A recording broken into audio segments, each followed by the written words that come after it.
Under the cover of darkness, London was gripped by one of Britain's most prolific sex attackers. It was so meticulously planned as to disclose a huge degree of evil and malevolence. A vile predator who hid behind a trusted profession to drug, rape or assault over 100 women. He's committed offences over a whole number of years. A whole range of people's lives have been seriously affected. We'd got out of the main sort of centre of London and I just started feeling very nauseous and very sick. I knew something wasn't right. His crimes went undetected, baffling police for over 5 years. Because they were dealing with a black cab driver, he couldn't possibly have committed this offence. I had never dealt with a case with 102 victims. I very much doubt many detectives have. This is the shocking case of the black cab rapist.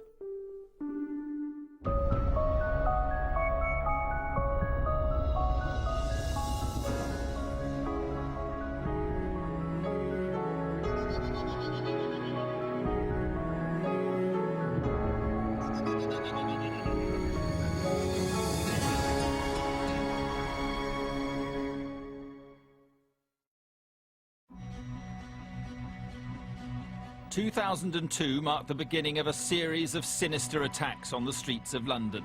Appalling crimes which went unsolved for 5 years. It would result in the conviction of Britain's most prolific serial sex attacker. On almost every night of the year in the centre of London, people jump into one of 25,000 black taxis for a speedy and safe journey home. Black cabs are well regulated. They do have a very good reputation. At that time there was a lot of publicity around don't use a minicab, don't use an unregulated cab, use a black cab. So when you see the black cab roll up with that orange sign that says taxi, that's safety. This cabbie was using the cover of a trusted profession to commit unspeakable crimes. In the summer of 2002, a young woman claimed she was drugged and attacked on one such journey home. Many similar incidents were to go undetected right across Greater London over the next few years. We believe 14 women separately reported being drugged or assaulted by a black cab driver over that period.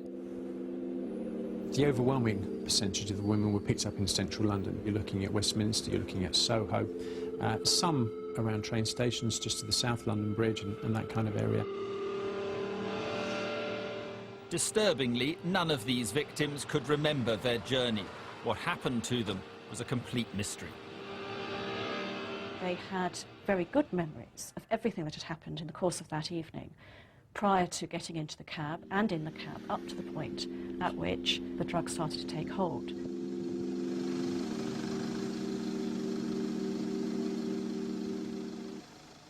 The striking features in this case is how few victims actually came forward at the time. Sarah Craigie was one such person. A routine night out in the capital would become one she will never forget. I'd been out to a club with my boyfriend and had quite a few drinks. I'd come out in Leicester Square, had a bit of an argument. I've walked off in one direction, he's walked off in another.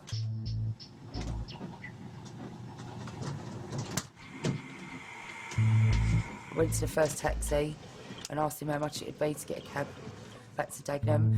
What would normally cost £80. I told him I only had £30 on me, and he said that was not a problem, that he'd rather me get home safely and rather than getting one of these dodgy cabs. I just thought because he was a licensed black taxi driver that he was looking out for me. As Sarah's journey began, everything seemed normal, but her cabbie's conversation would prove to have a familiar ring. Then as we were sort of driving out of London, that's when he told me that he'd won at the horses and did I want to help him celebrate. He told me he had champagne, vodka, whiskey, and I just asked for a soft drink and he gave me a can of Coke and passed it through the window and it was open. We'd got out of the main sort of centre of London and I just started feeling very nauseous and very sick. I knew something wasn't right. Barely managing to remain conscious, she attempted a cry for help. I texted my boyfriend and I just said to him, I know we've had a big argument, but I need you to meet me, something's not right. Having driven outside the city, the driver informed Sarah he needed to pull over for a toilet break. I thought it was a bit strange because I've never had that before with a black taxi or any taxi. It was like quite a secluded housing estate. I was sitting there for about, I'd say it was a couple of minutes, and then the next thing he'd opened the back door next to me and got in beside me.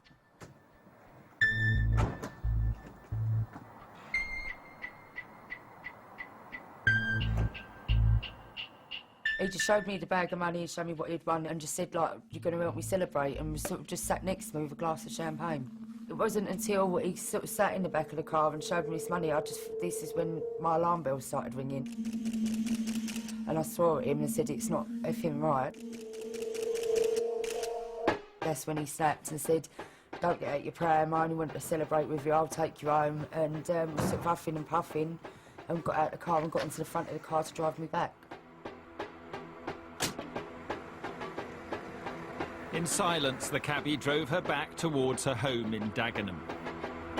As he turned in, my boyfriend had walked out of the car, got out of his car, and sort of walked in the middle of the road. He'd said, like, to stop the taxi, and he said, what does this monkey want? And I said, that's my boyfriend. My boyfriend got me out of the car. He had to physically carry me out of the car, put me into his car, and he took me home.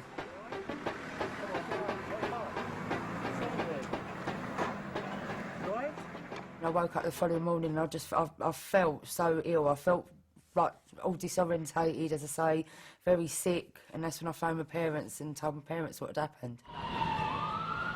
Sarah had a lucky escape, but like many victims, she didn't report the incident at the time. What no one knew was that many other women were having similar experiences with a black cabbie who had a meticulous plan to drug and rape powerless victims. He'd had a methodology that he's refined over time, and it's a very clear methodology, and it's clearly one that that served its purpose for him. The vast majority of women who he picked up late in the evening or going into the early morning of the following day.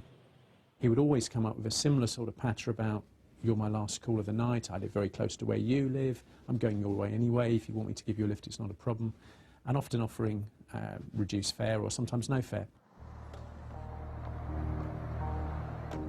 As soon as a female agreed to take his cab, he could begin his well-rehearsed plan. Right from the beginning, he would try and develop a rapport. A lot of the women said that he would call them by their first name. He would ask them lots of questions. They didn't feel threatened by him. They felt that he was someone that could be trusted. They weren't stupid women either. A number of them were young professionals. But I think part of the sexualisation of that is controlling those sorts of women. He always targeted women who looked like they'd had a drink or two because he knew that they'd be more relaxed, they'd be more trusting, they'd be more confident. And then he would pretend to be a bit lonely. He'd claim to have won the lottery or won at a casino or won on the horses and basically ask for them to celebrate with him.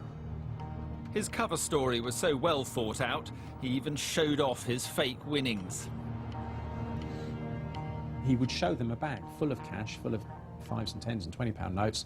That convinced them, well, he's actually real. This guy has won the lottery. A number said they felt sorry for him and they felt they would have a drink with him because he clearly wanted to celebrate.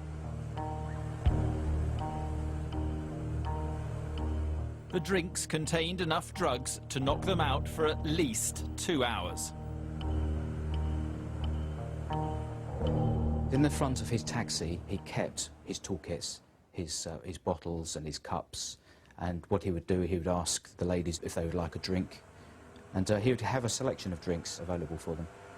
This was so meticulously planned as to disclose a huge degree of evil and malevolence. I mean, this was a kit which he took out with him, presumably every night, on the off chance that this would happen, and then homed in on particular victims and committed these desperate offences upon them. Nearly every single woman who he did try this on with did accept a drink, and the next thing they would know would be feeling unconscious, sliding into sleep. The vast majority of attacks were never reported, and those victims who did contact the police were often met with scepticism. Once they couldn't remember anything, that reporting this the next day became an almost impossible task. If you went into a police station and said, I had a really strange experience yesterday, some cab driver offered me a drink and then I seemed to lose consciousness, I think the police would say, well, I'm sorry, but we're not sure criminal offence has been committed. No one was aware of the extent of these attacks, but how was it possible for police to remain in the dark for so long? Because he was a taxi driver, he was all over London, he was in the outskirts of London, he was in the home counties. So the intelligence, as it were, on these various offences didn't get linked. There are 32 police boroughs in London. They don't always talk to each other all the time as much as they should. Computer systems are only as good as the information that is fed into them by a human being. Right up until the end of 2006, the offences that had been reported to police at that stage were very different. The descriptions were very different. The methodology was very different. Effectively, they ranged from a serious sexual offence to a more minor curb-crawling type offence. In July 2007, one attack would gift the police the evidence necessary to catch their man. But would they follow it through? The police, for years, had been unaware that there was a serial sex offender on the loose in London driving a licensed black cab. This was their golden opportunity to wake up and notice it, and they blew it. From the summer of 2002, a number of attacks were being perpetrated on women across London. Little did anyone know, but there was a serious sexual predator on the loose with the perfect cover, a black cab. In July 2007, an attack with all the usual hallmarks was reported, but this time a vital piece of evidence was gifted to the police. A student from Greenwich University picked up a black cab in the West End of London. She was offered and accepted a drink from the driver. Her friends had said that she hadn't been drinking. She herself had said she hadn't been drinking, or certainly not in any significant quantity. And yet clearly she was hugely intoxicated by the time she got to her home address in Greenwich. The last thing she remembers is drinking in the back of the cab. She had no memory of anything else until the next day. This is the first time that a black cab driver had come into the frame, as it were, for an offence. Once Greenwich police were contacted, 2 officers investigated her story, but she claims they didn't take her allegations seriously. There was a kind of mindset there where, because they were dealing with a black cab driver, he couldn't possibly have committed this offence. Police then seized CCTV footage from outside her halls of residence. You could see the lady in question walking on the CCTV away from the cab and then up towards where she lived.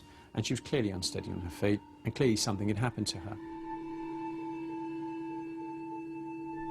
This footage would provide police with a vital piece of evidence.